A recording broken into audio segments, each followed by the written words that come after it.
Hi, I'm John Maxwell.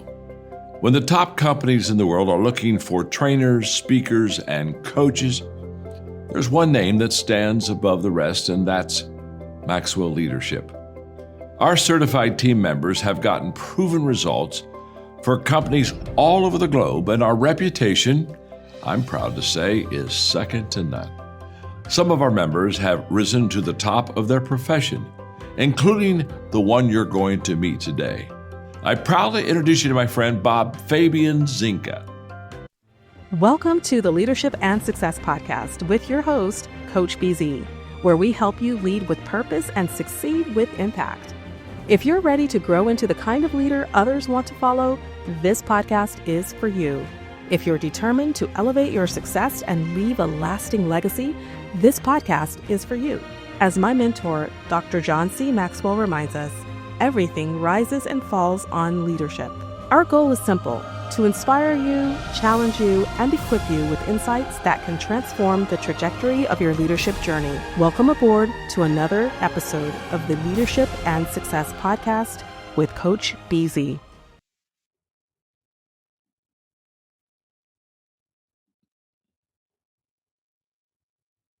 Your Spain. All right, the World Cup is over as of yesterday, and we do have a champion, and that's Spain, everyone. They beat out Argentina, and I have a few leadership lesson from FIFA World Cup 2026 champion, the team of Spain. I think there is a lot they can teach us about leadership. Somebody had asked me the other day, well, Coach Busy, how come everything you talk about is leadership? How come you find leadership in everything? Can't you just enjoy the game and be done with it? Well, I kind of can, but I feel like that's what leaders do, right? We find leadership principles and lesson in everything. We do everything that surrounds us. I remember I was a junior officer when one of my best skipper at the time, he was a Commander Scott. He's the one who taught me to look for leadership in everything, in movies, in books, in everything we did. And since that time, I've been looking at the world just a little bit differently. So I think the team of Spain can definitely teach us a lot about leadership. And we are going to get to it in just a moment. Before we do, as is our tradition, I like to take a moment for gratitude, right? I think gratitude is extremely important, especially in the military, because so many people, it's about 21, 22 service member and veteran commit suicide every single day. And as you know, we are in the midst of a war here with Iran, and there's been more death. And it's a lot of bad news, but I want us to just be centered and think about one thing that we are grateful for.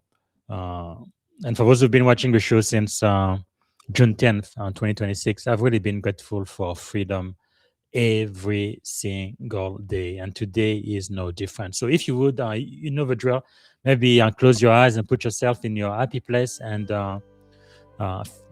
think about one thing that you are grateful for right this very moment. And for me, it's freedom, because freedom is so precious.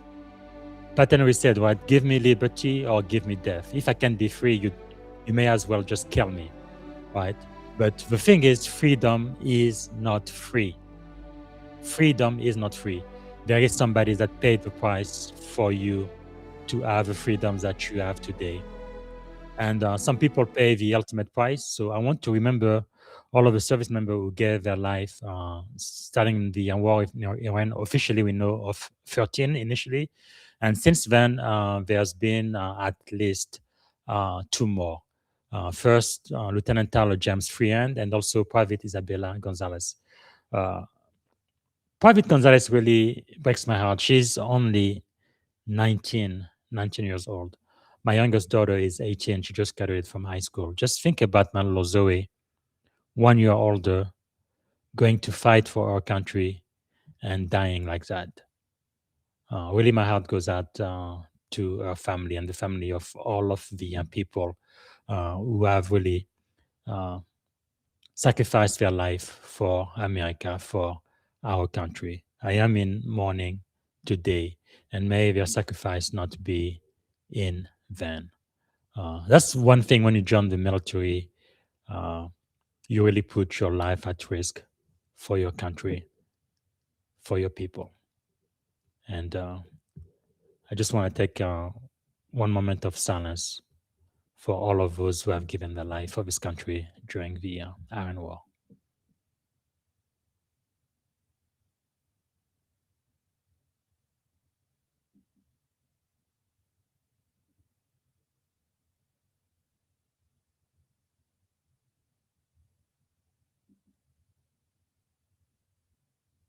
CENTCOM statement on recently fallen, missing U.S. service members. Story by for the U.S. Central Command Public Affairs. Tampa, Florida.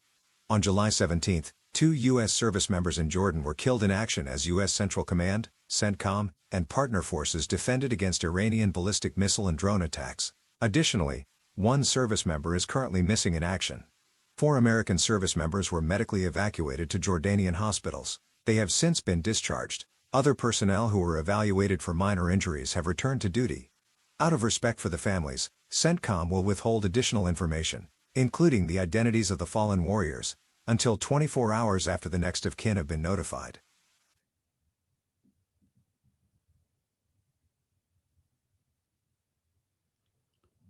So I must say, may God bless America and its armed forces. And really, my heart goes out for all of those young people who have given their lives for this country in 2026 since the Iron War started. Um, all right.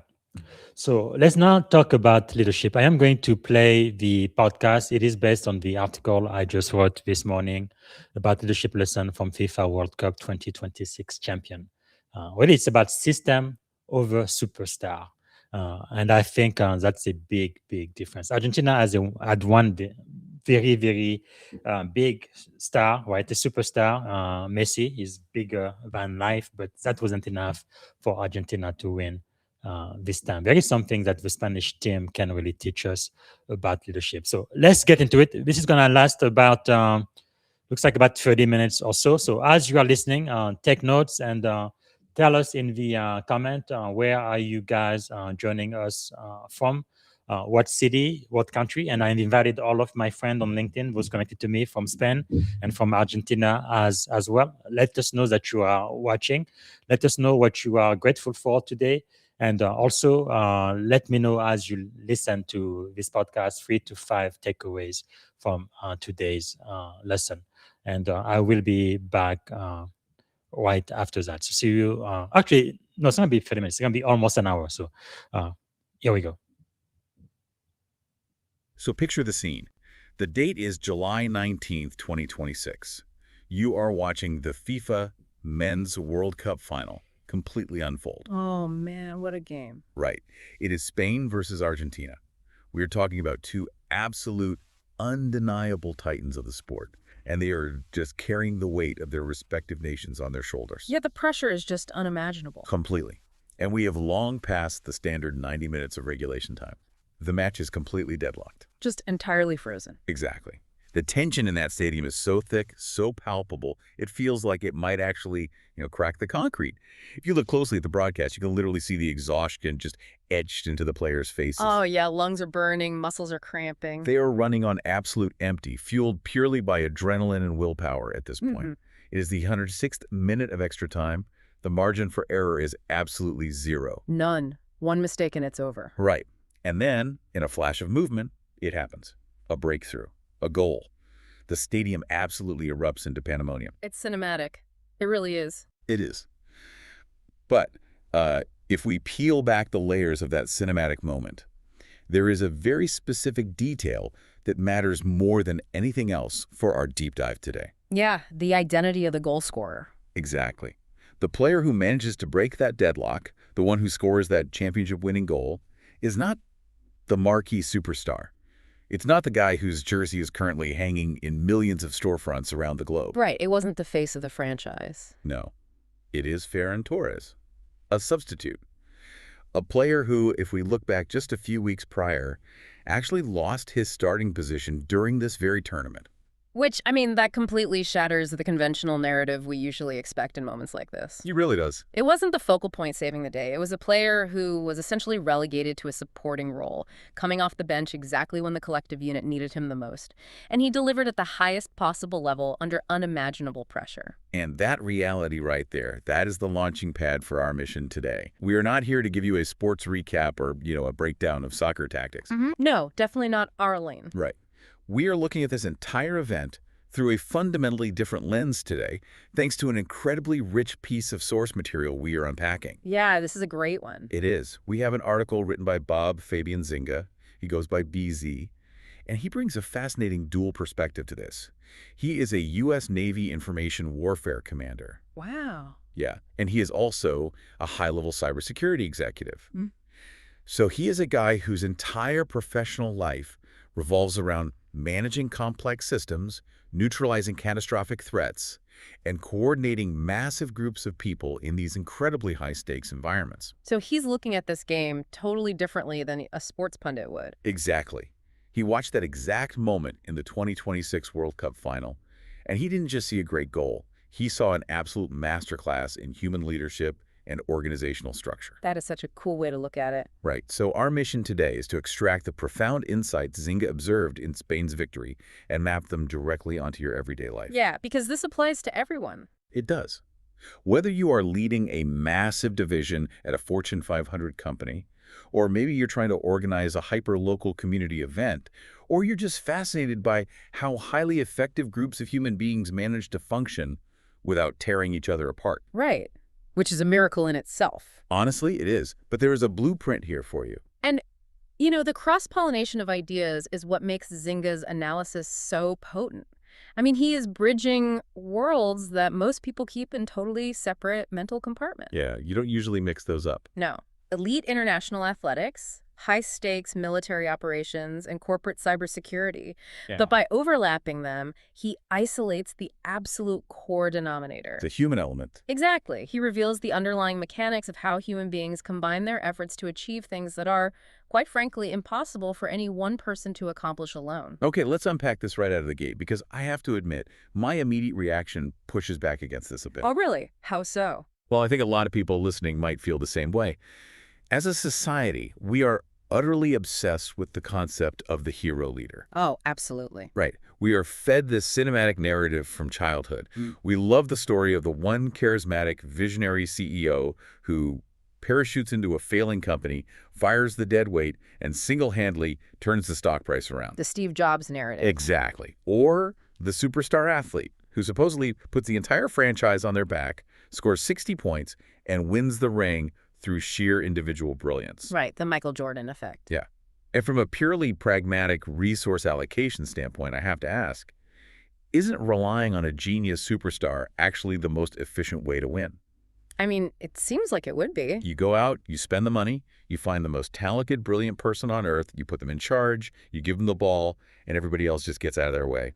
Why overcomplicate it? Well, what's fascinating here is it's completely understandable why we are drawn to that model. Yeah. Because, like you said, it is intellectually simple. It's a clean story. Exactly. It provides a very clean, easy-to-digest narrative. But the problem is that relying on that hero is, in reality, the most profoundly fragile way you can possibly structure an organization. Fragile. How so? Zynga's central thesis fundamentally rejects that Hollywood narrative. He calls it system over superstars. When you architect an entire ecosystem around one singular entity, whether that is a brilliant founder, a rainmaker salesperson, or a star forward on a pitch, you are intentionally designing a massive, glaring single point of failure. Oh, I see. A single point of failure. Right. The entire organization becomes incredibly brittle. That hero, no matter how talented they are, inevitably becomes a bottleneck. Because everything has to run through them. Exactly. And the rest of the team realizes that their input is secondary, so they just stop taking initiative. They stand around waiting for the genius to issue directions. Which kills momentum. It absolutely does. And if we look at the reality of life, what happens when that hero gets the flu? Or they experience severe burnout? But they just quit. Right. Or, in the context of our World Cup example, what happens if they suffer a severe ankle sprain in the first 10 minutes of the match? Game over. Game over. The hero goes down, and because there is no system underneath them, the entire collective apparatus instantly collapses. Spain's victory is not a story of individual brilliance overcoming the odds. Right, because it was a bench player. Exactly. It is the ultimate case study in engineering a resilient system that does not require a hero to save it. Okay, I see what you're saying. The hero model works brilliantly right up until the exact second it doesn't, and then it is a complete catastrophe. Brain nightmare, yeah. Which naturally pulls us away from just looking at that 106-minute goal and forces us to look at the structural philosophy that allowed Torres to be in that position in the first place. Right, the system that produced the moment. Yes. And this brings us to the first major pillar of Zynga's observations: the necessity of building a framework that is exponentially stronger than any individual contributor. Which is easier said than done. Oh, for sure. Now, we need to be very clear here so we don't distort the reality of the situation. It is not that Spain lacked talent. Oh no, they were stacked. Right. They were not a ragtag group of underdogs. They had massive, generation-defining, world-class talent on that roster. Yeah, guys like Rodri, Lamine Yamal, Nico Williams. Exactly. These are superstars in their own right. But Zynga makes a crucial distinction here. Their ultimate competitive advantage wasn't just the raw sum of their individual talents. Right. It was a property that emerged from how they interacted. And he uses a very specific word for it. He calls it coherence. Coherence, I love that. It's a brilliant way to frame it because it moves away from the vague idea of just teamwork and describes a really tangible operational state. Right. Teamwork is on a motivational poster. Coherence sounds mechanical. Exactly. In physics, coherence refers to waves that are perfectly aligned and working in phase with each other, amplifying their power. Okay, I'm with you. In a human system, coherence means that every single member possesses a deeply internalized, shared understanding of the overarching mission. They aren't just doing tasks. Right. They don't just know their specific job, they understand the entire architecture of what the team is trying to accomplish. Which changes how they play entirely. It changes everything. They understand the philosophy of how they want to play. They implicitly know how they are expected to react when the environment suddenly shifts or pressure is applied. Yeah. And they have an intuitive sense of where their colleagues will be at any given moment.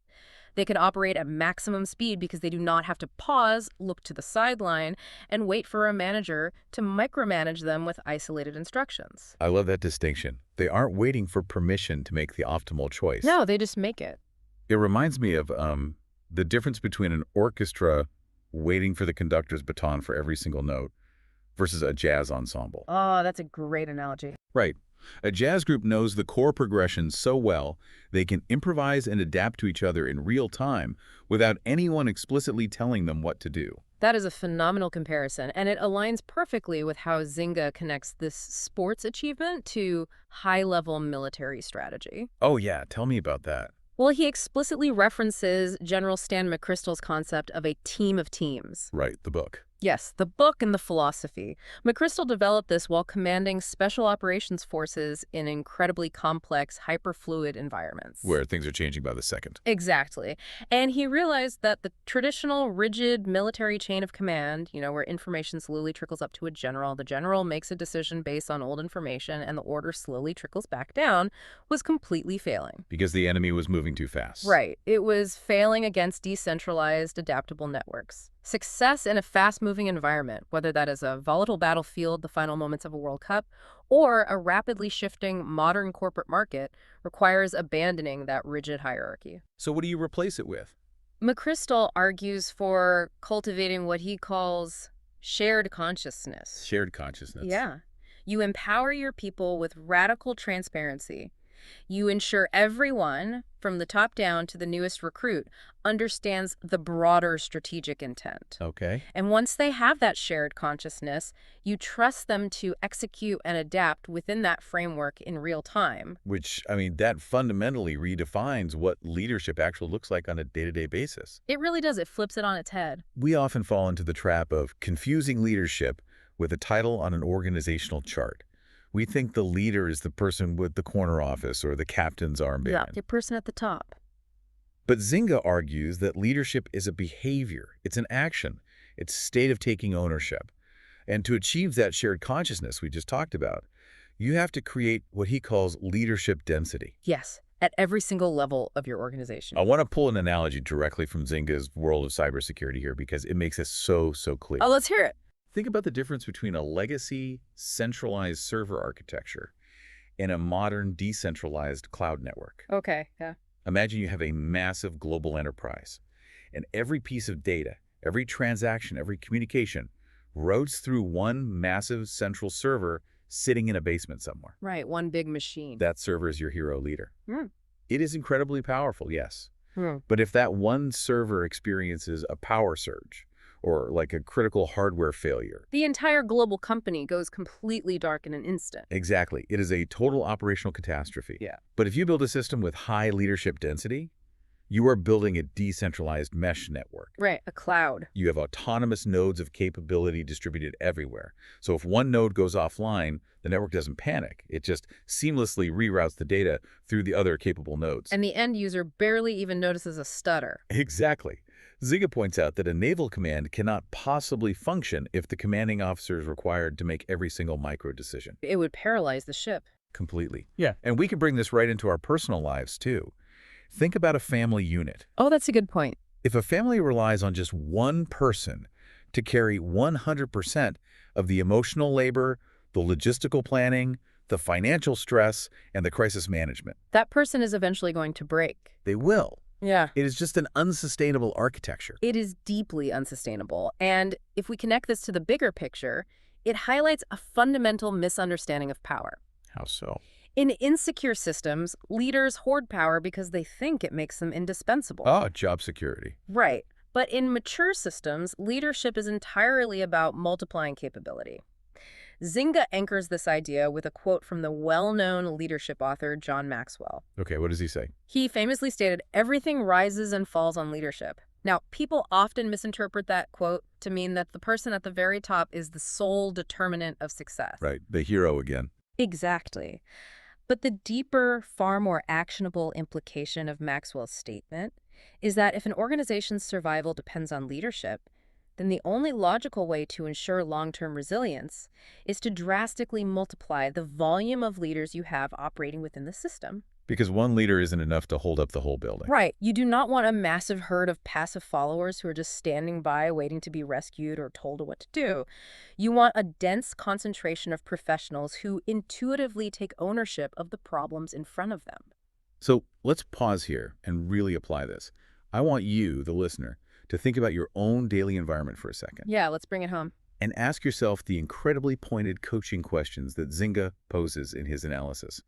First, does your team actually understand the overarching mission beyond just the mechanics of their individual daily tasks? That's a huge one. Meaning, if you went to your junior analyst or, your newest volunteer, could they articulate why they are doing what they're doing and how it connects to the big picture? Most of the time, the answer is no. Sadly, yeah. And here's the truly uncomfortable question, the real stress test. Would your organization, your department, or your community group continue to function effectively tomorrow morning if the most visible, high-profile leader was suddenly and unexpectedly absent? Oh, wow. That question is the ultimate mirror for any organization. It really is. If the honest answer to that question is no, then you have to face a hard reality. No. You do not actually have a system. You have a dependency. And dependencies break. And dependencies are always, inevitably, exposed by time and pressure. Okay, so this brings up a really fascinating friction point. If we agree that a highly functioning system requires this deep, dense network of capable leaders everywhere, we have to ask, who exactly is being allowed into this network? Right, who gets to be a leader? Because historically, in corporate environments, leadership density just meant promoting the people who'd been sitting in a chair the longest. Pure tenure. Purely based on tenure, yeah. But Zynga points out that a truly resilient system requires blending vastly different perspectives, which forces us to look closely at how a system handles the generational divide. This is arguably one of the most compelling and, frankly, universally applicable observations in his entire analysis. I couldn't agree more. If we look at the demographic makeup of that victorious Spanish roster, the contrast is just staggering. It's wild. On one side, you have Lamine Yamal. This is a young man who is playing in Euro 2024 and this 2026 World Cup while he was just 17 years old. 17. I mean, I was barely passing algebra at 17. Right. He is a literal teenager carrying the expectations of a nation on a global stage. And sharing the pitch with him, you have deeply experienced, hardened veterans like Rodri. Who is an absolute legend. Right, a player so profoundly impactful that he won the FIFA Golden Ball for his influence across the entirety of the tournament. So you have raw, unprecedented youth operating simultaneously alongside seasoned mastery. And here's where it gets really interesting, because the translation from sports to our daily lives is so vital here. In the modern workplace, the friction between generations is absolutely explosive right now. Oh, it's everywhere. You see it in almost every industry. You have the veteran employees, the boomers or Gen Xers, who often feel that the incoming generation is, entitled, lacks discipline, and refuses to respect the institutional knowledge that took decades to build. The nobody wants to work anymore narrative. Exactly. And on the exact opposite side, you have the Gen Z and millennial professionals who look at the veterans and see people who are completely stuck in the past, entirely resistant to new technology, and clinging to outdated methodologies just because that's how it's always been done. Right. Oh, P-boomer. Yes, Yeah. It is a recipe for constant, exhausting conflict. But Zinga observes something incredibly insightful about how Spain managed this. He notes that experience, when it is stripped of openness and curiosity, simply metastasizes into rigidity. It becomes a barrier to growth. But conversely, innovation and youth, when stripped of context and historical understanding, just becomes recklessness. That dichotomy is so precisely stated. Rigidity on one end of the spectrum, recklessness on the other. Right. A system dominated entirely by veterans becomes too slow and predictable to survive in a changing landscape. They can't pivot. No, they can't.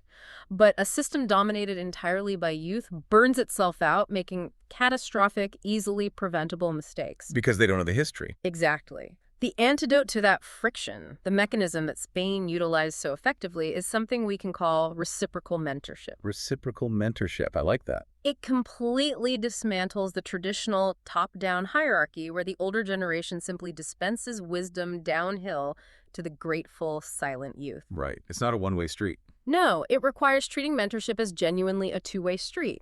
Let's look at what the experienced players like Rodri actually bring to the system. Okay, what do they bring? It isn't just physical skill, it is profound pattern recognition. An experienced veteran has seen every tactical trick, every shifting momentum swing, every cheap shot, every high-pressure scenario imaginable. They've been there, done that. Exactly.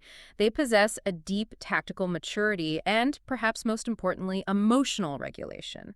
When the environment becomes chaotic, their central nervous system does not panic. Which calms everyone else down. Right. It exerts a stabilizing force on everyone around them. Right, so they provide the anchor.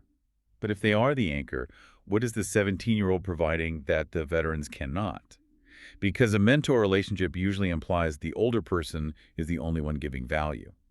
Well, the 17-year-old brings elements that inevitably erode with time. Like what? They bring absolute, unadulterated fearlessness. They aren't burdened by the memory of past failures because they don't have any yet. That's true. They don't know what they don't know. Right. They bring physical attributes like explosive speed. And crucially, they bring unorthodox, emerging skills and perspectives that the older generation literally never had the opportunity to learn during their formative years. They're natively fluent in the new way of doing things. Exactly. They challenge fundamental assumptions that the veterans might not even realize they are making. The true job of the leader, the primary function of the system itself, is to architect an environment where that extraordinary, disruptive young talent is completely trusted, respected, and unleashed.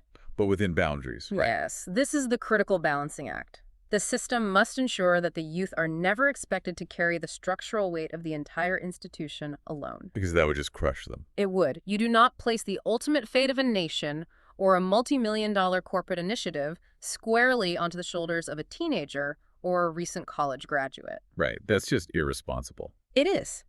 You design a system around them that allows their brilliance to shine and innovate, while the veterans provide the invisible structural integrity that prevents the whole thing from collapsing when a mistake is inevitably made. Wow. Yeah. That requires an astronomical level of self-awareness and, frankly, ego removal from everyone involved. Huge amounts of ego removal. The veteran has to admit they don't have all the answers, and the rookie has to accept they don't have all the context.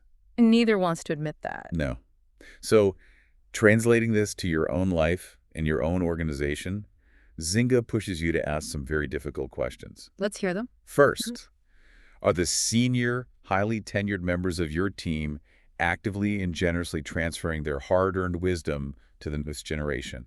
Or, if we are being brutally honest, are they quietly hoarding their knowledge and guarding their status because they are deeply terrified of becoming obsolete? Oh, that hits hard. A lot of people hoard knowledge. They absolutely do.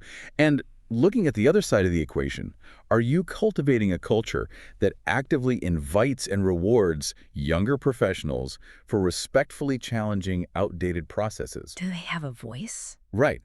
Or do you just pat them on the head and tell them to wait their turn until they've paid their dues? It is incredibly difficult to achieve because human ego naturally gravitates towards self-preservation. Exactly. To get these vastly different generations with entirely different communication styles and values, to actually collaborate, take risks, and step up to cover for one another, you have to engineer a highly specific psychological environment. You can't just mandate it in a memo. No, you cannot just say, oh, we're a team now. Yeah. You have to build the mental infrastructure that makes it possible. Which perfectly sets up the next critical layer of Zynga's analysis. Yeah. The deep psychology of high performance and the intricate art of managing the bench. The bench is so important. It really is. Let's dive into the concepts of psychological safety and reserve readiness that he identified. Zynga makes a profound distinction when discussing how a high-performance culture operates. Well, what's the distinction? He emphasizes that being highly demanding is fundamentally different from being demeaning. Oh, wow. We often conflate the two. We assume that to achieve elite results, a leader has to be ruthless, abrasive, and, publicly punishing. The whole tough love coach trope. Right. But you can absolutely maintain incredibly exacting standards. You can be a fierce, unrelenting competitor while still cultivating an environment where individuals feel completely safe to admit a mistake without the paralyzing fear of public humiliation or vindictive retaliation. That psychological safety is not a soft HR-driven luxury. It is a hard neurological prerequisite for elite performance. It's biological. It is, and it connects intrinsically to the concept of managing the bench or the reserves. Let's trace this back to the catalyst of our entire conversation, Ferran Torres. Right, the guy who scored the winning goal. Exactly. He is the man who scored the winning goal in the 106th minute. Historically, he is only the second substitute in the entire history of the Men's World Cup to score a winning goal in the final match. That is an insane statistic. It really is. So I want us to really pause and analyze his internal mental state leading up to that moment. He began the tournament as a starter. Right? And then he lost that role. Ouch. Yeah. In the hyper-competitive, ego-driven stratosphere of elite international sports, losing your starting position on the global stage is a devastating psychological blow. It's publicly embarrassing. It is. It is a direct hit to your identity. Yeah. Under normal circumstances, in a standard fear-based culture, a player in that situation would emotionally check out. They just disconnect. Right. They would retreat inward to protect their ego. They would sit on the bench, silently sulking, radiating negative energy. And if we are being completely honest about human nature, they might even subconsciously hope that the player who took their job makes a catastrophic mistake, just to validate their own worth. Oh man, that's dark. But it is so true. We've all seen that happen in the office. Yes. But the reality is he didn't do that. He didn't check out. When his number was finally called in the most critical, high-leverage moment imaginable, he was entirely, completely engaged in the mission. He was ready. He was mentally sharp, physically prepared, and emotionally aligned with the team's objective. Exactly. And we have to ask why. Why didn't he mentally abandon the team? Was he just a really good guy? Well, it wasn't just because he happened to be a uniquely selfless person. It was because the system's culture actively prevented that isolation. How does a culture do that? The neuroscience behind this is fascinating. Fear literally and biologically narrows human attention. Really? Yes. When our brains perceive a threat, whether that is a physical predator or the social threat of humiliation and retaliation in a workplace, our amygdala hijacks the system. Fight or flight. Exactly. Our vision becomes tunnel-like. Our cognitive flexibility plummets. We stop looking for creative solutions and we start hiding problems, hoping nobody notices. Because we're just trying to survive. Right. But a culture of psychological safety communicates a radically different message to the brain. In Spain's case, the culture communicated a definitive, unwavering message to Torres. Your specific role on the pitch may have temporarily changed, but your intrinsic value to this organization remains absolute. I want to highlight that phrase because it is incredibly powerful. Your role changes, but your value remains. It changes everything. It really does. If a leader can genuinely instill that belief in their team, the potential is limitless. I was trying to think of a way to conceptualize this idea of deeply developing your bench, the people who aren't the star players right now, and it strikes me that it's fundamentally similar to the logic of carrying a spare tire in your vehicle. Oh, okay. Let's unpack that. Think about the behavior of a responsible driver. You do not wait until you are driving 75 miles an hour down a crowded interstate, hear a massive violent pop, and completely lose control of your vehicle to suddenly think to yourself, wow, this would be a really fantastic time to drive to a mechanic and purchase a spare tire. That is absurd. It is vastly too late. Right. A mature system requires that you purchase the spare tire, you actively check the air pressure in that tire every few months to ensure it's viable, you memorize where the jack is located, and you learn the physical mechanics of changing the tire on a sunny afternoon in your driveway long before the crisis ever occurs. Before you're on the side of the highway in the rain. Exactly. Translating that to a professional environment, a leader must be proactively developing their backup responders. They must be aggressively cross-training responsibilities so multiple people understand critical workflows, and they must be actively identifying and nurturing successors during periods of relative calm and prosperity. That analogy captures the mechanics perfectly because it emphasizes preparation over reaction. Right. Zynga articulates a principle here that every manager needs to internalize. Never confuse not starting today with not mattering tomorrow. That's a great line. It is. Almost every organization on Earth claims that every single employee matters. It is a standard corporate platitude. Yeah, you see it on the website. But if you look at their actual resource allocation, they almost exclusively dedicate their visibility, their premium coaching, and their developmental budgets to the small core group of current starters or top performers. The golden children. Exactly. The bench is effectively ignored. Then, inevitably, a crisis hits. A top performer resigns, or a massive new project lands, and leadership frantically turns to the bench, demanding that someone step up immediately. And when they can't. When that neglected employee inevitably struggles or fails to perform at an elite level, leadership judges the employee as incompetent or unprepared. But that is a massive misdiagnosis. It's the leader's fault. Yes. It is not a failure of the employee's latent talent. It is a profound structural failure of leadership. The system failed to prepare the asset it claimed to value. So bringing this directly to you, the listener, who exactly is the Ferran Torres in your ecosystem? Who's on your bench? Right. Who is that individual sitting in the background? Maybe they aren't the charismatic presenter. Maybe they are quiet in meetings. Maybe they aren't in the spotlight today. But who possesses the latent capability to absolutely determine the success or failure of your most critical project tomorrow? We all have someone like that on the team. We do. And more importantly, are you providing them with genuine, meaningful coaching and developmental resources right now? Or are you just stringing them along with empty, vague promises about future opportunities while entirely ignoring their actual growth? It is a question that reveals the true integrity of a system's leadership. It really is. And it naturally propels us into examining how a system reacts when the pressure isn't just internal ego management, but external, unmitigated adversity. Oh, this is fascinating. We have established how this system treats its individuals when their roles shift. But how does this dense, psychologically safe, highly coherent network handle a collective failure? Because it is important to remember that Spain did not just effortlessly waltz through this tournament untouched. No, they absolutely did not. And this brings us to a crucial phase of Zynga's analysis, focusing on the mechanics of resilience and the philosophy of proactive defense. Let's look closely at the concept of resilience first. Okay. Spain's opening match of the 2026 World Cup was against Cape Verde, and it ended in a 0-0 draw. Which is a shocker. Right.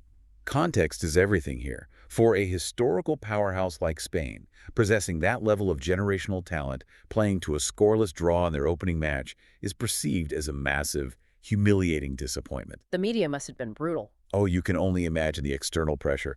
The international sports media was undoubtedly tearing them apart, questioning the manager, doubting the roster choices, predicting an early exit. Complete panic. Yes, panic. But Zynga makes a brilliant observation about the nature of true resilience in the face of this kind of setback.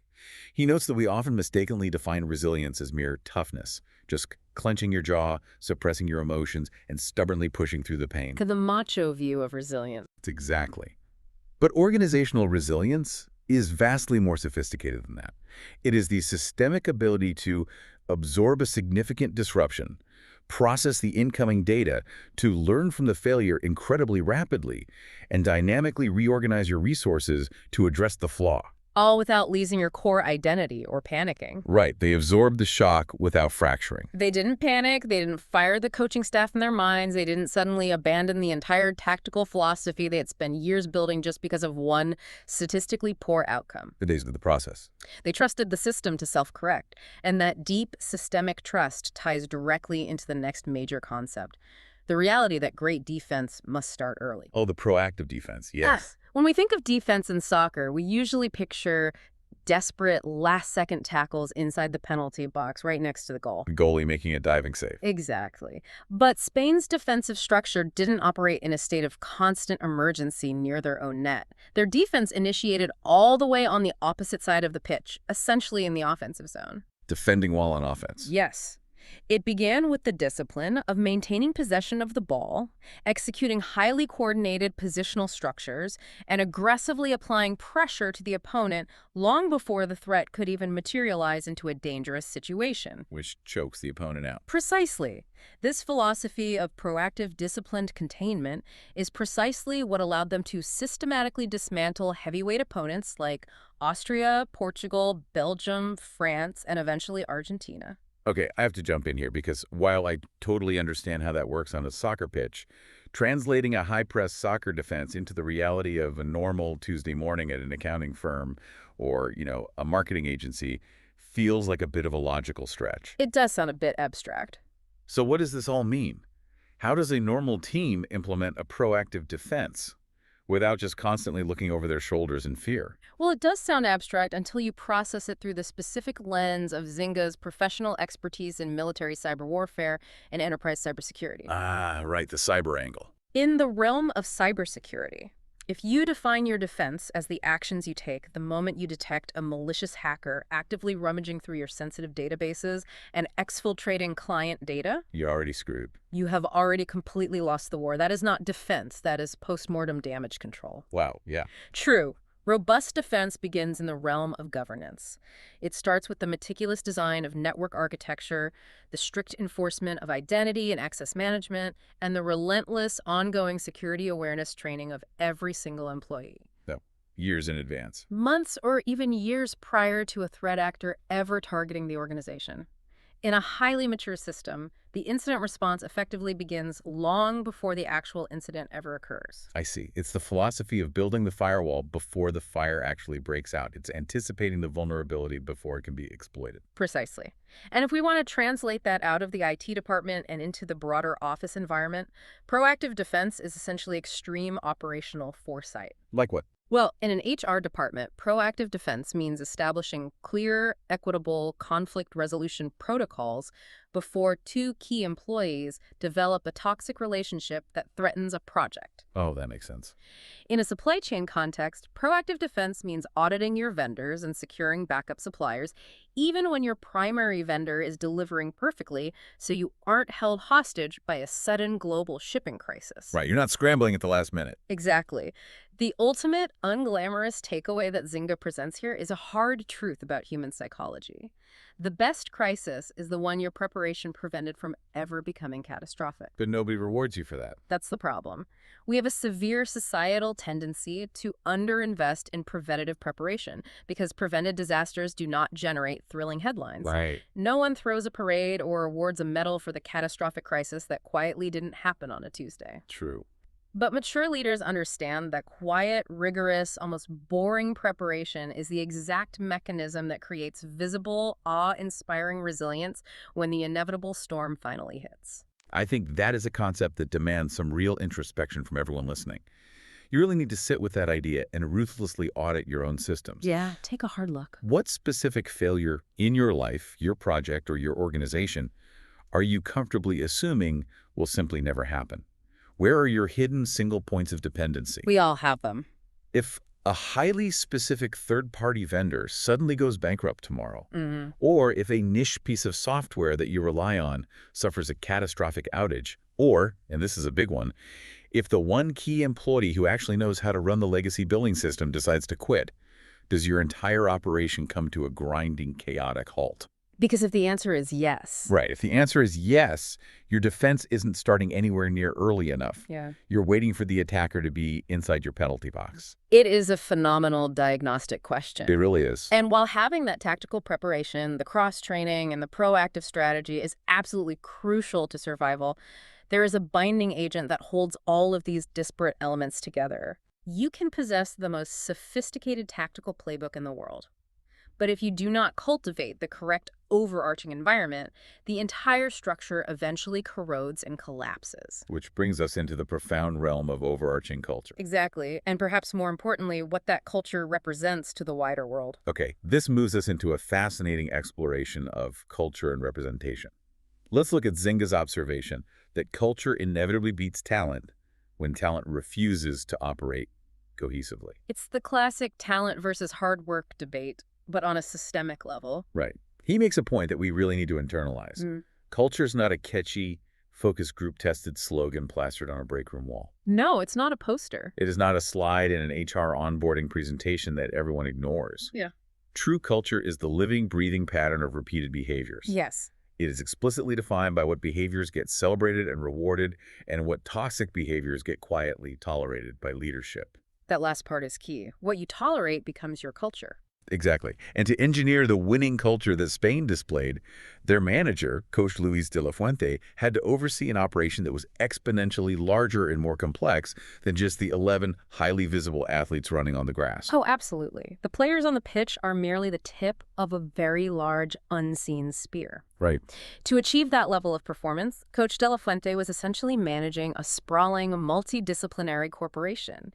He was coordinating tactical planners, sports psychologists, advanced medical teams, data analysts, and logistical coordinators. It's the entire army. It is. You have dozens, perhaps hundreds of professionals whose quiet, behind-the-scenes precision directly enables the loud public performance. Yeah. A truly mature leader recognizes that cohesion cannot just exist among the stars. It must permeate the entire support structure. The leader must ensure that the equipment manager and the data analyst understand exactly how their specific localized tasks directly impact the ultimate mission of winning the World Cup. I was trying to find an analogy that isn't just the standard corporate jargon, and it makes me think of the production of a massive Broadway theatrical show. Oh, I like that. When you go to a theater and look at a brilliant stage production, everyone in the audience praises the lead actors. They get the applause, they get the reviews, they are the highly visible performers in the spotlight. Sure, they're the faces of the show. But behind that proscenium arch, there is an incredibly complex, high-stakes system operating in the dark. There are stage managers calling hundreds of cues, lighting technicians, costume designers, and riggers moving massive set pieces inches above people's heads. If they mess up, someone gets hurt. Exactly. The lead actor can deliver the greatest monologue in the history of theater, but if the rigger misses a cue and a set piece doesn't fly in on time, the illusion is completely shattered. The show fails. The culture of the production has to value the precision of the stagehand just as much as the talent of the actor, or the whole thing falls apart. That is a remarkably accurate depiction of how a true system operates. It relies on the absolute interdependency of visible and invisible roles. It really does. And when you build a system that is that coherent and that deeply connected, this raises an important question about who is actually permitted to be a part of it. Ah, yes. This is where Zynga introduces a profound sociological observation regarding representation. He incorporates insights from coach Erin Corrine Johnson, an entrepreneur and community builder operating out of Barcelona. Right. She pointed out something really special. She drew attention to an incredibly poignant, quiet moment that occurred after Spain secured the Euro 2024 championship, which obviously laid the groundwork for their 2026 run. Yeah. There is this widely circulated, deeply evocative image of the young phenomenon Lamine Yamal just sitting on the pitch, entirely absorbed in celebrating with his little brother. And to provide the necessary demographic context for why that image resonated so deeply, Yamal is of mixed heritage. He has a Moroccan father and an Equatorial mother. Right. And he is sharing the pitch and the global spotlight with his teammate Nico Williams, who was born in Spain to Ghanaian parents. Exactly. Now, on a purely superficial level, the image of Yamal and his brother is just a touching, humanizing snapshot of family love after a victory. It's a nice photo. But Coach Aaron expands the aperture to point out that within the sociological context of modern Europe, that image carries immense structural weight. It fundamentally challenges long-standing narratives about visibility, belonging, and national identity. Because they don't fit the traditional mold of what a Spanish player looks like. Right. These players, excelling at the absolute highest echelon of their profession, reflect a beautifully complex, diverse reality of modern Spain. Zynga actually draws a parallel between this multi-ethnic, highly unified Spanish world champion roster and the structural philosophy behind Reverend Dr. Jesse Jackson's Rainbow Push Coalition. Which emphasizes the central idea that diversity within a system is not a liability to be managed, but a profound compounding strength to be leveraged. Exactly. And I want to be mindful of how we discuss this, because BZ Zynga frames this analysis with great intentionality. Yes, he's very careful. We are looking at this strictly through the lens of his sociological and organizational observations. He makes a very grounded, realistic point. He notes that simply having diverse representation on a team does not possess magical properties. It doesn't fix everything overnight. Right. It does not instantly eradicate systemic inequities or historical friction. However, what it does do is act as undeniable visual evidence within a system. It is the concept of cognitive modeling. Representation is not the finish line of progress. Rather, it serves as tangible evidence that progress is actually possible. It shows what can be. Yes. Coach Aaron delves into the psychology of how young human beings construct their internal framework of reality.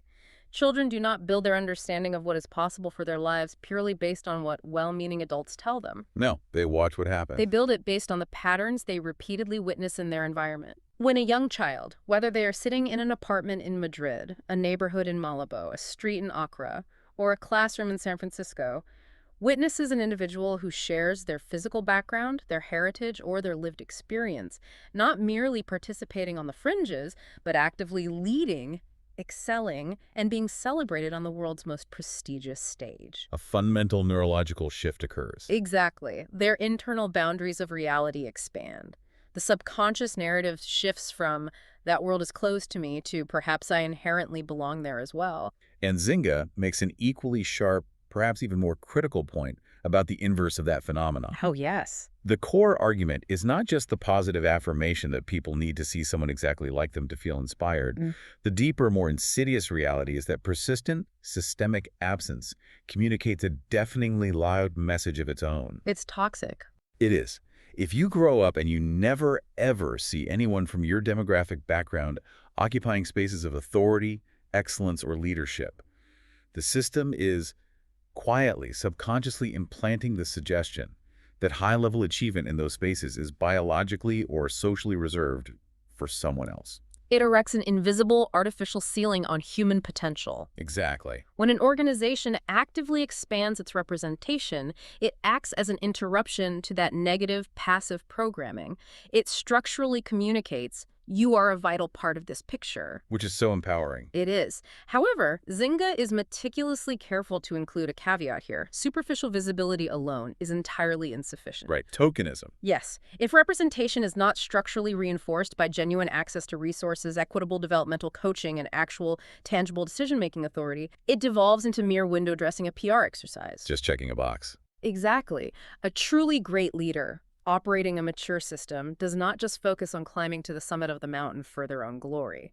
They dedicate an equal amount of energy to clearing the debris and widening the path up the mountain to ensure it is accessible for the capable people coming up behind them. Which is such a deeply resonant, timeless philosophy of leadership. In fact, it is so profoundly timeless that it transitions us beautifully into the final major exploration of our deep dive today. Yeah, this is where he ties it all to history. Exactly. Zynga actually concludes his incredibly modern analysis of a 2026 soccer match by tracing these exact management and organizational concepts all the way back to ancient historical texts. Thousands of years old. Yes, he meticulously maps these leadership lessons onto 4 specific biblical passages, demonstrating that this core concept, diverse, interdependent parts subordinating their ego to work together for a unified mission, is not some novel framework recently invented by sports psychologists or Silicon Valley organizational gurus. No, it is a concept that is deeply, fundamentally embedded in the bedrock of human history and sociology. Right.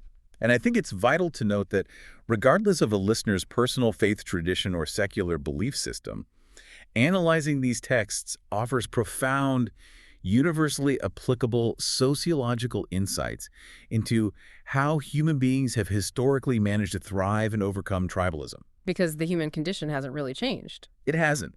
Zynga breaks down 4 specific frameworks. First, he examines the principle found in Ecclesiastes 4.912, which centers on the concept that 2 are better than 1. Which sounds simple, but it's deep. At its core, this is the ancient foundational acknowledgement of the necessity of teamwork and mutual reliance. A system that is built upon genuine mutual support and distributed load-bearing will mathematically and psychologically recover from a catastrophic setback significantly faster than an isolated, hyper-competitive high performer working alone. He then moves to a very famous text, 1 Corinthians 12.12-27. This is the passage that uses the metaphor of the human body possessing many distinct parts, arguing that the eye cannot logically say to the hand, I don't need you. This maps absolutely perfectly onto his overarching thesis of system over superstars. It is the exact antidote to the hero-leader myth, and honestly, it provides the perfect philosophical framework for Ferran Torres' entire experience on the bench. It is a stunning parallel. The sociological argument being made in that text is that all parts should have equal concern for one another because they share a single nervous system. Yeah. In the context of our discussion, it means that the substitute player on the bench, the analytical staff crunching data in the back room, and the medical staff taping ankles are intrinsically just as vital to the holistic survival of the organism as the star striker who scores the final goal. Because if the ankle isn't taped, the striker can't run. Exactly. The system simply cannot function, let alone achieve greatness, if it amputates or devalues its constituent parts. Third, Zynga incorporates the philosophy outlined in Philippians 2.34, which explicitly advocates for valuing others above yourselves and actively looking out for the interests of others rather than just your own ambition. Servant leadership. Yes, in modern corporate terminology, this is the absolute essence of servant leadership. And Zynga provides a crucial clarification here because servant leadership is frequently misunderstood in aggressive corporate cultures. People think it means being a pushover. Right. Servant leadership is not synonymous with weakness. It does not mean being a passive doormat or refusing to hold people accountable to high standards. It is, in fact, a highly disciplined, incredibly robust form of psychological strength. How so? A leader who operates with genuine humility. A leader who constantly asks the collective, how do we adapt to win this together? Rather than scheming, how can I ensure I get the maximum individual credit for this? Is a leader who bypasses transactional compliance. They get buy-in. Exactly. They inspire an extraordinary, fierce, almost irrational level of loyalty and commitment from their team. The team executes at a higher level because they possess the deep psychological security of knowing the leader prioritizes their collective well-being over the leader's fragile ego. And finally, he points to Romans 12.4-5, which reiterates the concept that while we have vastly different functions, we form one unified body. Right. It is an ancient celebration of the strategic necessity of diverse gifts. To build a world-class system, you desperately need the explosive, paradigm-shifting fearlessness of the 17-year-old. You absolutely do. And you equally need the calming, deeply analytical patience of the veteran. You require the friction of vastly different backgrounds, cognitive approaches, and lived experiences. That intentional combination of diverse strengths is the only reliable engine for collective, sustainable success. These ancient sociological blueprints really just act as a historical confirmation of everything we witnessed play out on that pitch in 2026. It all comes full circle. It does. The mechanics of human triumph remain remarkably consistent across millennia. It requires a highly coherent, unified system that actively values the dignity of every single part, that is rooted in the disciplined humility of its leaders, and that aggressively leverages its diverse strengths rather than suppressing them. So, as we begin to pull all of these incredibly rich threads together, We have covered some truly expansive ground today. We really have. We started our journey focused on a sweaty, exhausting, adrenaline-fueled 106th minute goal by a player who had lost his starting job. Seems so small in retrospect. Right. And by using BZ Zynga's brilliant analytical framework, we expanded that single moment outward to dissect the architectural necessity of leadership density. Decentralizing power. Yes. We looked at the profound resilience of decentralized systems, the neurological importance of psychological safety, and the delicate art of reciprocal mentorship between deeply contrasting generations. The young and old teaching each other. Exactly. We redefined the concept of proactive defense as rigorous, unglamorous preparation. We explored how expanding representation literally expands the cognitive boundaries of human possibility and recognized how these fundamental truths about human cooperation have been echoing through thousands of years of ancient wisdom. It is a massive masterclass in systems thinking. And as we bring this deep dive to a close, I want to anchor us one last time with Bob Fabian Zynga's core mantra that emerged from this entire analysis. Let's hear it. It is composed of 3 very short sentences, but they encapsulate a comprehensive, life-changing philosophy of leadership. He says, mission first, people always, system over superstars. Powerful. So the challenge I want to issue to you as you head back into the complexities of your week is this. What is one tangible behavioral change you can implement starting right now within your own specific sphere of influence to begin architecting a stronger, deeper, and vastly more inclusive system? That is the perfect takeaway. But to leave you with one final, slightly provocative thought, to really mull over something that pushes the boundaries of everything we've explored today. Oh, I'm ready. Throughout this deep dive, we've spent a massive amount of time examining how to architect a system that is prepared for failure. Right, the proactive defense. Exactly. We discussed building a resilient bench for when someone loses their spot. We talked about engineering a proactive defense for when the inevitable cyber attack or market crash occurs. We analyzed the organizational resilience required to absorb a deeply disappointing 0-0 draw against Cape Verde. All crisis management. All of it. But what about the psychological burden of preparing your system for unprecedented massive success? Oh, wow. That is a wildly fascinating, often completely ignored angle of systems theory. Right. Think about it. If your team, your startup, or your community group suddenly achieves its wildest, most impossible goal tomorrow, if you figuratively or literally lift that World Cup trophy in front of millions of people, is your system actually resilient enough? And is your overarching culture grounded deeply enough to survive the poison of victory? Wow. Can you win it all, achieve the ultimate validation, without letting inflated egos, the sudden glare of the media spotlight, and the intoxicating desire for individual credit tear apart the very coherence and mutual trust that allowed you to win in the first place? Because success can destroy a team just as fast as failure. It can. The historical reality is that sometimes surviving catastrophic failure is easy because it unites us in survival. Surviving unprecedented success without losing your soul is often the most brutal, unforgiving test a human system will ever face. That is an absolutely brilliant, deeply challenging question to leave them wrestling with. Thank you so much for joining us on this deep dive into the hidden mechanics of true systemic leadership. Keep critically analyzing the structures around you, keep asking the difficult questions, keep doing the quiet work to build your systems before the crisis hits, and most importantly, keep exploring. We will see you next time. All right, so these are the leadership lesson from yesterday win, right? 2026 FIFA World Cup.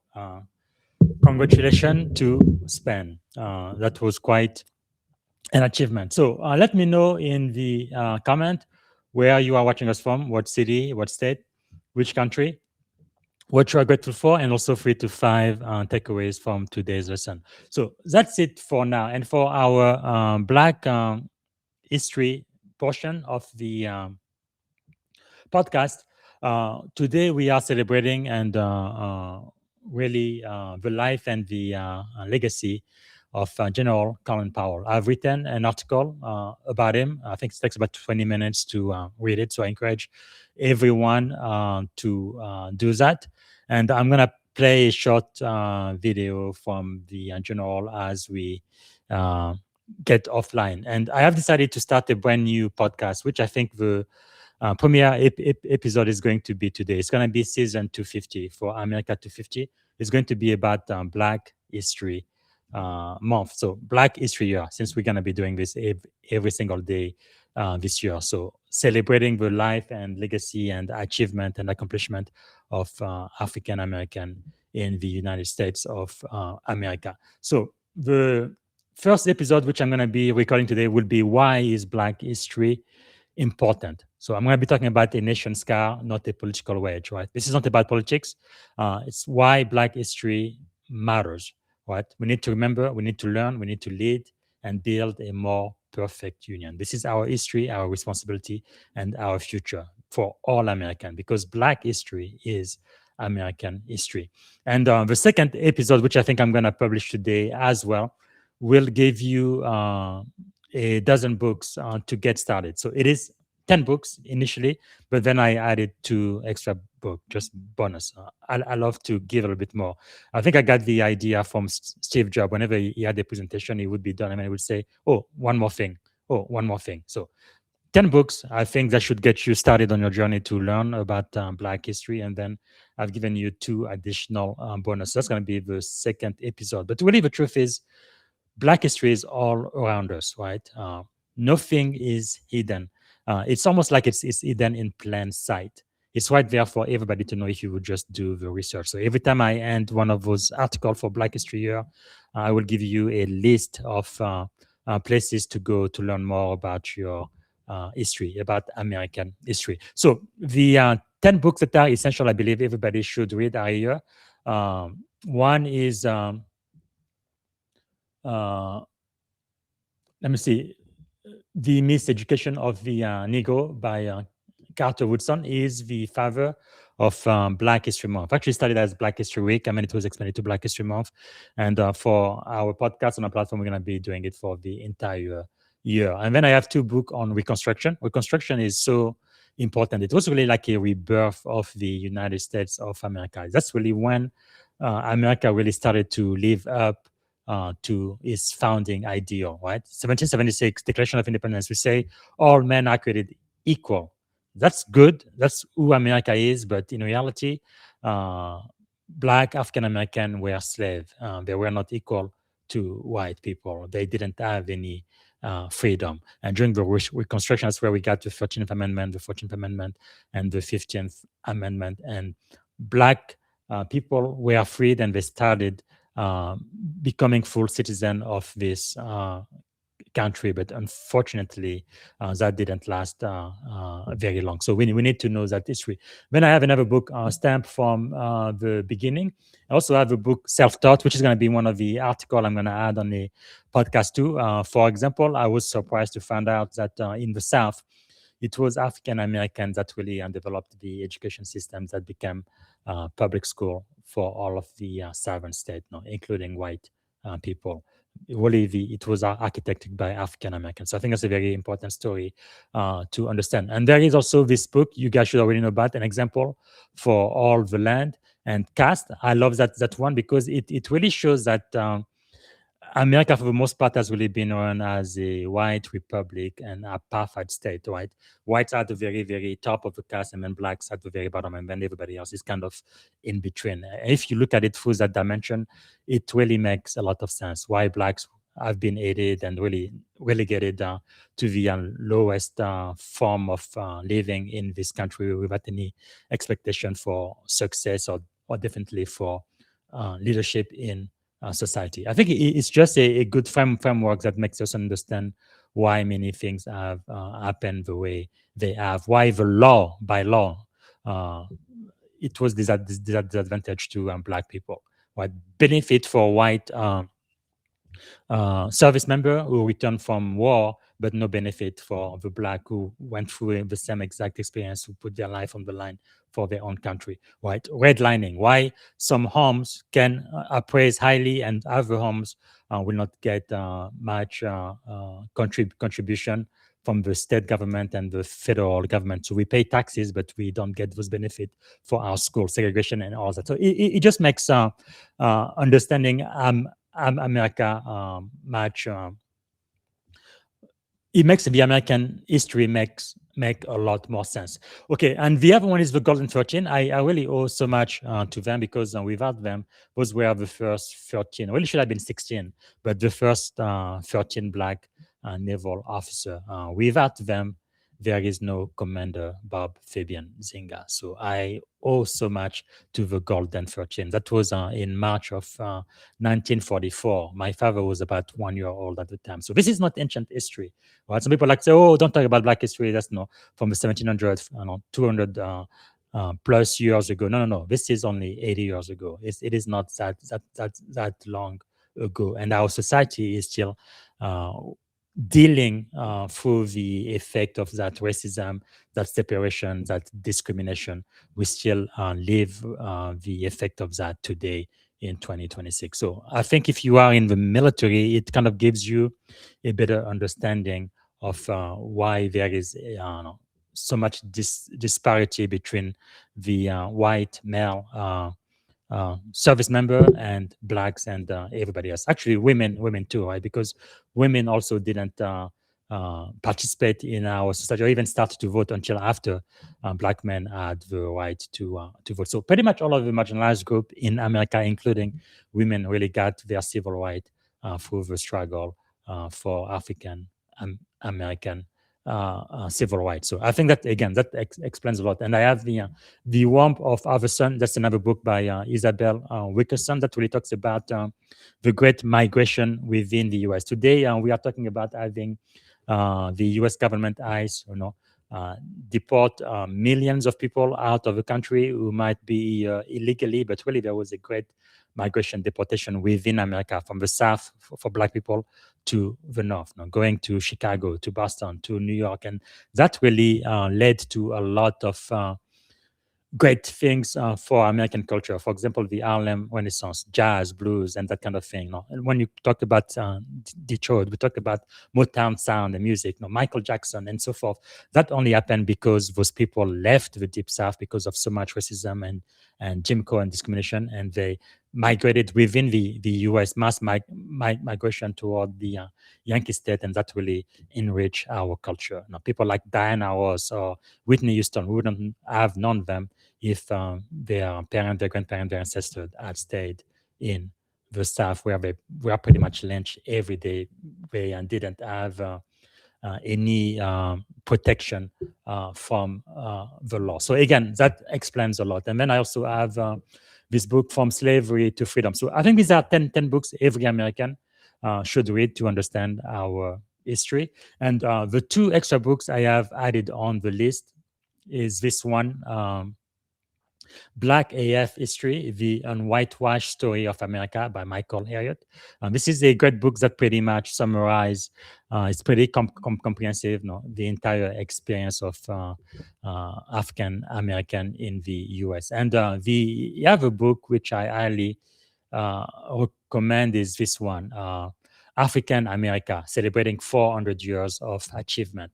It has more than 500 biographical essays on America's most important lives, from music to religion to science and to sport. I think I took a picture of this book yesterday. But anyway, it is a great, I guess, anthology that goes through 400 years of African American existence here in the United States, African America. Highly recommend that. So again, I will have a new podcast which I am going to premiere today. I think I should be able to publish the 2 episodes today. Episode number 1, again, I'm going to focus on why this is important, why Black history matters in America for all American, not just African American. And then the second one will be about this digital bookshelf we are building about Black history.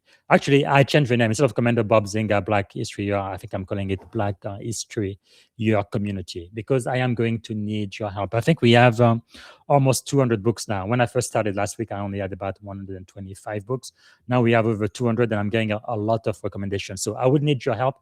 If you can recommend a book about Black history that should be on this curriculum, on this bookshelf, I will highly appreciate that. And it is going to keep growing in time. And ultimately, I would hope to have a pretty comprehensive list of books that really represent the entirety of the Black experience here in America. And if there is any book that's not on the list that should be there, please let me know. I would be glad to add it. All right. So as we end today, this podcast has been long enough. We are going to end with a tribute to my mentor, a true American hero, General Colin Powell. So this is going to be about the man, not the myth. It's still a tribute to my mentor. You can read the article, but I'm going to play a quick video, and that's going to end this episode. And again, right after this, I will premiere the podcast for Black History. Thanks again for watching.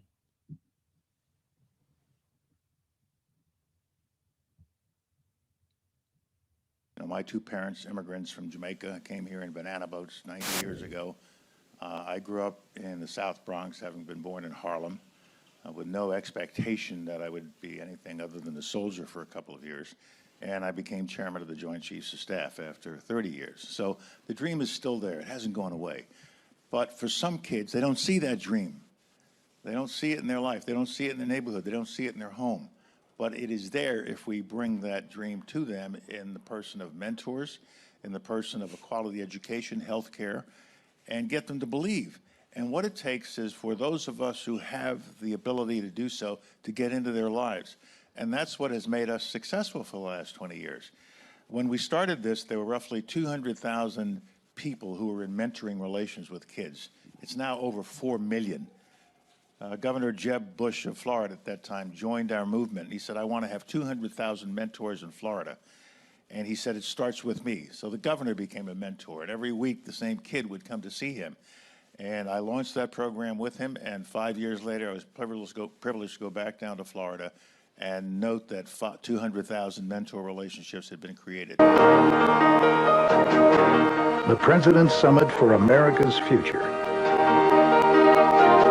The living presidents, 30 governors, 90 mayors, and 3,500 community leaders convened in Philadelphia on April 27th. Their mission, to change the future for children who grow up outside of America's mainstream. This is an alliance between government and corporate America and nonprofit America, but especially between individual Americans. Americans are starting to take it upon themselves to point our kids in the right direction on the road that leads to the American dream. The President's Summit challenged all of us to volunteer our resources to turn the tide for America's 15 million at-risk youth. To help do so, the summit launched a new organization, America's Promise. We want you corporation leaders and nonprofit leaders and community leaders and individual Americans all over this land to make a promise to a child, make a promise to your community, make a promise that you will execute.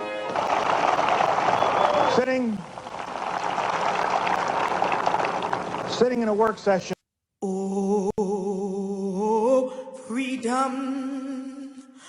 Oh, freedom. Oh, freedom over me. And before I be a slave, I'll be buried in my grave and go home to my Lord and be free. Oh, freedom. Thank you for tuning in to the Leadership and Success Podcast with your host, Coach BZ. If today's episode added value to your leadership journey, be sure to subscribe, share, and join us again for more wisdom nuggets on how to lead better and achieve greater success. Remember, leadership is the most critical skill of our time. The world will always need leaders to inspire others, drive innovation, and execute meaningful strategy. So why not count yourself among the bold leaders shaping the 21st century? Until next time, stay inspired, stay committed, and keep leading with excellence.